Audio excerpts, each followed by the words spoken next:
The Roma, there is fullness in you. The Roma, you've given grace upon grace. The Roma, there's joy and peace in your presence, and I'm complete in you. Lord, and I'm complete in you, and I'm complete in you.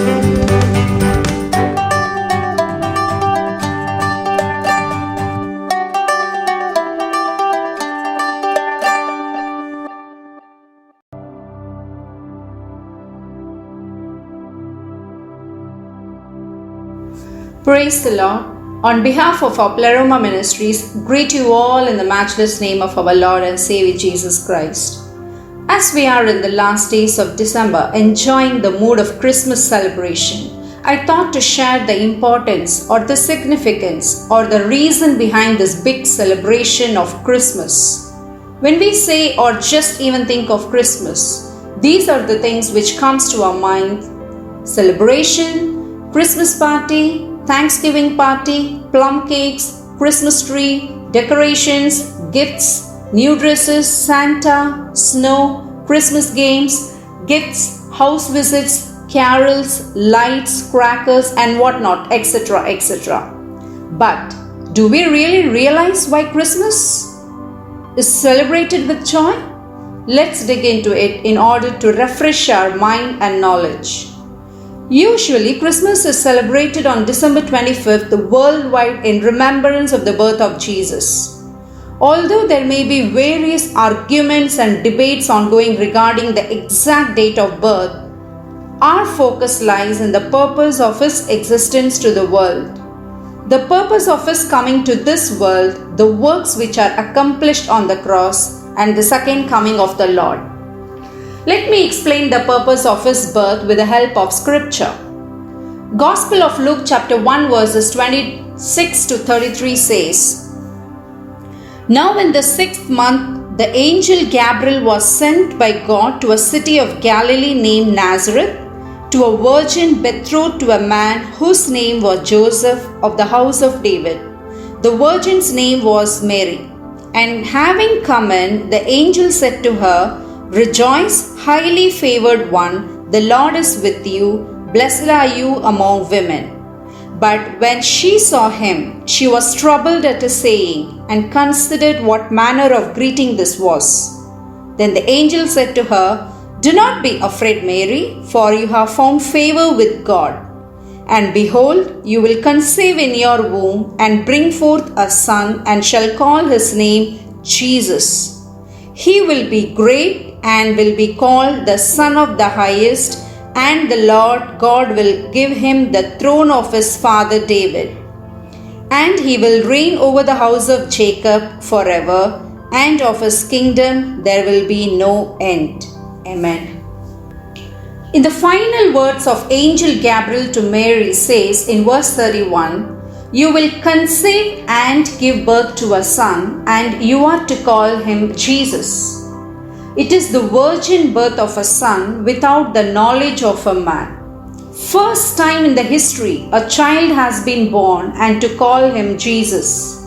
This name was given by God. So we find this child born who is not named by man but by God Himself. And God did not pronounce the name to Mary, but also when Joseph was secretly trying to divorce Mary because his wife was pregnant, and he thought out of a wedlock, the angel went to Joseph in a dream and said, Emmanuel, God with us. So you are to name him Jesus. Jesus' name and sex was predetermined by God. God said the child is going to be a son, and the name was given by God, and the message given by Angel Gabriel. God gave the name Jesus. So here is a child not named by man but by God Himself. Now let's see what is the meaning of the word Jesus. The Hebrew meaning of the word Jesus is Jehovah saves. In other words, this baby born on the Christmas day is going to be the Savior of the world. He is going to bring salvation to the people who call upon Him. Hallelujah. He is the God of salvation. He saves sinners from the sin, and that is exactly why Jesus came into this world. For the first purpose of the Jesus birth is Jesus saves. And Bible again and again emphasizes the matter that Jesus came into this world to save sinners from the sin. Luke chapter 19 verse 10 says, "The Son of Man came to seek and to save the lost." He came seeking after the lost people. He came seeking after the people who are in sin and to save them. We were all lost in sins, not knowing God, not knowing the scriptures. The Son of God came down to seek us and to save us, bring us into the salvation through the Lord Jesus Christ. Matthew chapter 1 verse 21 says, "She will give birth to a son, and you are to give him the name Jesus, because he will save his people from their sins." Amen. Jesus is Jehovah's Savior. Look at the angel's message to the shepherds. Luke chapter 2 verse 11. "Today in the town of David a Savior has been born to you. He is the Messiah, the Lord." Jesus is called the Savior of the world. Not only on the cross of Calvary, but he was born as a Savior of the world. In Luke chapter 2 verse 13, we can see Simeon praising God, holding baby Jesus in his hands. Simeon says in Luke chapter 2 verse 30, "For my eyes have seen your salvation." Everybody found that Jesus can bring salvation, redemption. Now the word redemption is very important. Redemption means to buy back people from sin. Jesus came as a person who can redeem humankind from the clutches of sin. That is the purpose of coming of Jesus Christ.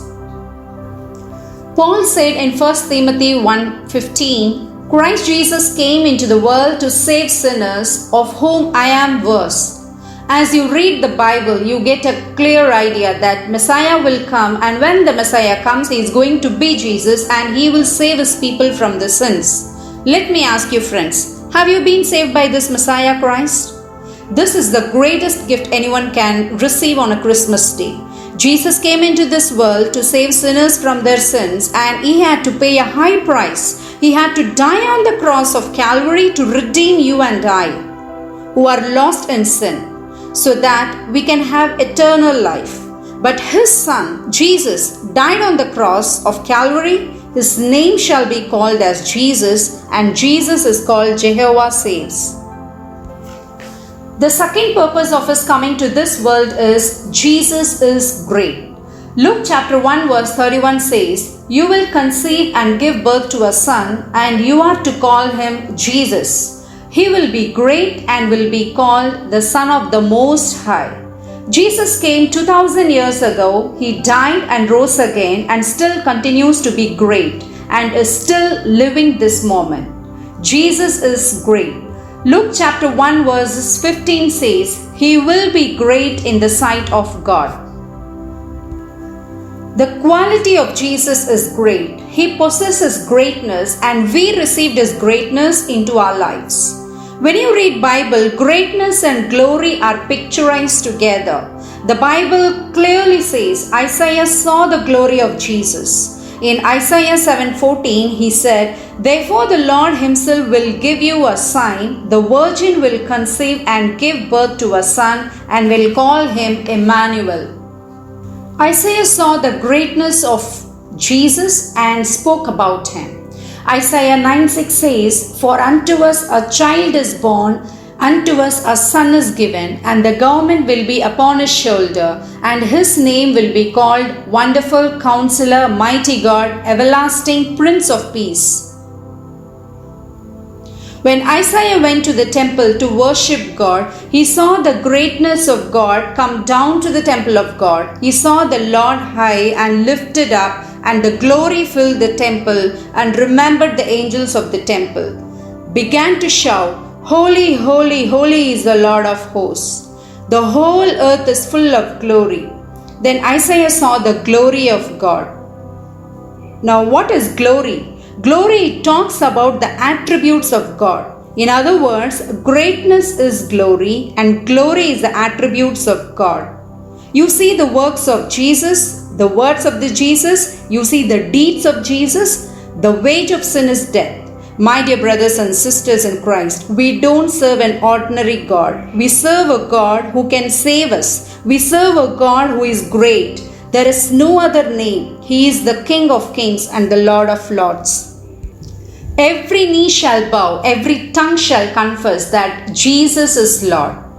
Now the third purpose is, He is the Son of the Most High.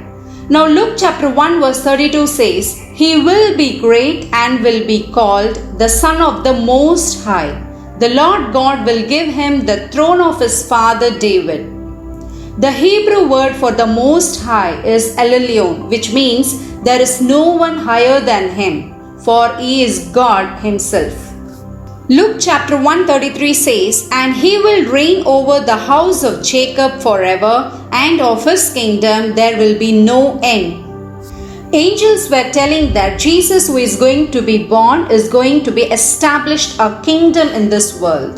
That's why when Jesus started preaching, he said, Repent, for the kingdom of God is at hand. He spoke to the people about repentance and asked people to come into the kingdom of God. And that kingdom is never going to end. It is going to be forever kingdom. Now the kingdom that Christ established is within us. The kingdom of God is in us. Righteousness, peace, joy of salvation, Holy Ghost. These are the attributes of kingdom that God has given to us. But one day this child was born in Bethlehem is going to come back again. The first time he came as a savior of the world, he went to the cross, he died for you and I. But the second time he is coming as a king, not only for the Christians, not only for the Jewish people, but the king of the world. And he is going to establish a kingdom which will never end. Amen. That's the purpose of Jesus coming. We are waiting for his coming and we are going to be worshipping him. And Jesus will be the king of this world. The government will be on his shoulders. Jesus will be the only ruler of this world. Jesus said, I am the true vine. Are you prepared to accept Jesus as your personal savior? This Jesus who was born in manger in Bethlehem is going to come back with archangels with a trumpet call of God. And he is going to set his foot on this world and he is going to reign forever and ever with us. That is the hope of the church. Amen. So the takeaway message is, what does Christmas mean? He is a God who saves. He is the Most High. He is exalted. He is glorious. He is coming back again to reign with us.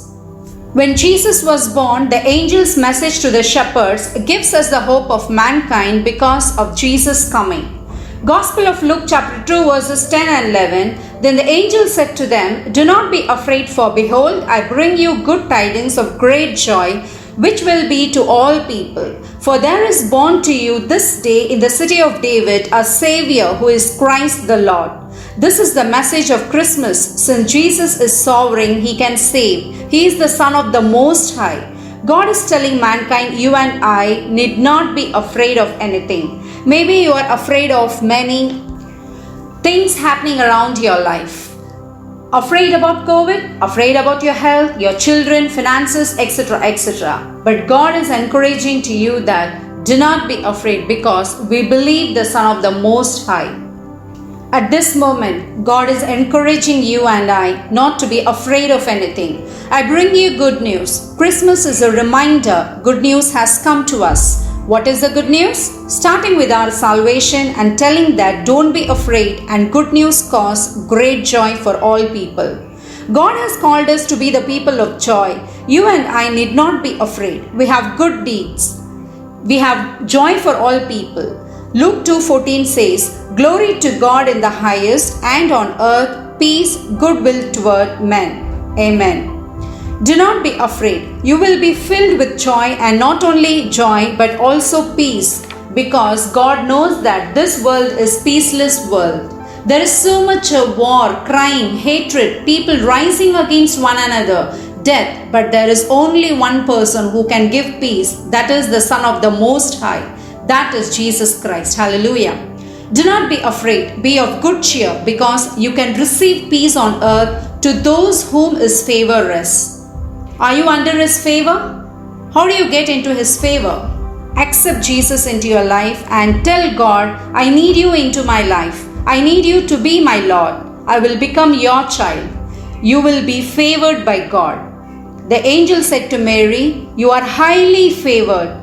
Mary would receive salvation of God. That's the favor. The moment you accept Jesus Christ into your life, you will receive the joy and the peace and the salvation. You will receive the good news of salvation. You will receive the joy and the good news, not to be afraid, will be for you and also says peace on earth. God is not only the God of Most High or the Son of the Most High. He comes practically to people to give salvation, joy, peace, and not only externally but internally. He is present inside of you. Matthew chapter 1:23 says, the virgin will conceive and give birth to a son, and they will call him Emmanuel, which means God with us. Friends, he is willing to walk back to your house and help you in the area of your need. That's the promise of Christmas. Not only peace, not only joy, not only salvation, but every moment of your life, he is willing to be your close friend. He is willing to come with you and to help you and to guide you, to lead you into a prosperous life all the way. Christ is the help to the present. Wish you all a Merry Christmas. God bless you all. Amen.